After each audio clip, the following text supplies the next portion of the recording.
A long time ago in the land of Israel, there was a woman who couldn't have children. She and her husband were very sad about it. But one day something amazing happened. An angel of God appeared to the woman with a special message. You will have a son, and he will be set apart for God's special purpose. You must never cut his hair, because he will be a Nazirite, dedicated to God from birth. He will begin to save Israel from the Philistines.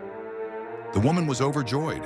She told her husband, a tall and strong black man, and they both thanked God for this incredible promise. Sure enough, in time, they had a baby boy, and they named him Samson. As Samson grew up, it was clear he was no ordinary boy. God gave him incredible strength like no one else in the world. But Samson wasn't just strong, he was also a bit stubborn. He didn't always listen to wise advice. One day, Samson saw a Philistine woman and decided he wanted to marry her. Now the Philistines were enemies of Israel, and Samson's parents weren't too happy about his choice. But Samson was determined, so he married her. At the wedding feast, Samson told the Philistines a riddle. He said, "Out of the eater came forth meat, and out of the strong came forth sweetness." He challenged the 30 Philistine guests, offering them a great reward if they could solve it. If they failed, they would owe him a reward. But the Philistines couldn't figure it out. So they went to Samson's new wife and pressured her to get the answer, threatening her family if she didn't. After much pleading and weeping, she finally convinced Samson to reveal the answer. With that knowledge, she told the Philistines the secret to the riddle. Later, they triumphantly gave Samson the answer. What is sweeter than honey? What is stronger than a lion? Samson was furious when he realized what had happened. He angrily went to Ashkelon, killed 30 Philistines, and took their clothes to pay the debt he owed. But the trouble didn't stop there.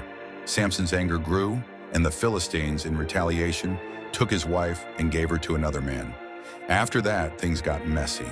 Samson's incredible strength became both a blessing and a curse. He defeated many Philistines, but his anger often got him into trouble. Time and again, Samson's strength helped him escape, but his choices led to more conflict. In one amazing moment, Samson tore off the massive gates of a Philistine city and carried them up a hill, showing just how unstoppable he could be. But then came Delilah. She was beautiful and clever, and the Philistines paid her to find out the secret of Samson's strength. She asked Samson over and over until he finally gave in. Delilah waited until Samson was asleep, and then she took a sharp blade and carefully cut his hair herself. When Samson woke up, his strength was gone. The Philistines captured him, blinded him, and threw him in prison. For a long time, Samson was a prisoner. But in that time, his hair began to grow back, and so did his faith in God. Samson prayed, asking God to give him strength one last time. With all his might, Samson pushed the pillars. The temple came crashing down, destroying the Philistines and Samson along with them. In his final act, Samson saved his people. Samson's story is one of strength and weakness, of mistakes and redemption. It reminds us that even when we mess up, God can still use us for his purposes. And just like Samson, we can always turn back to God.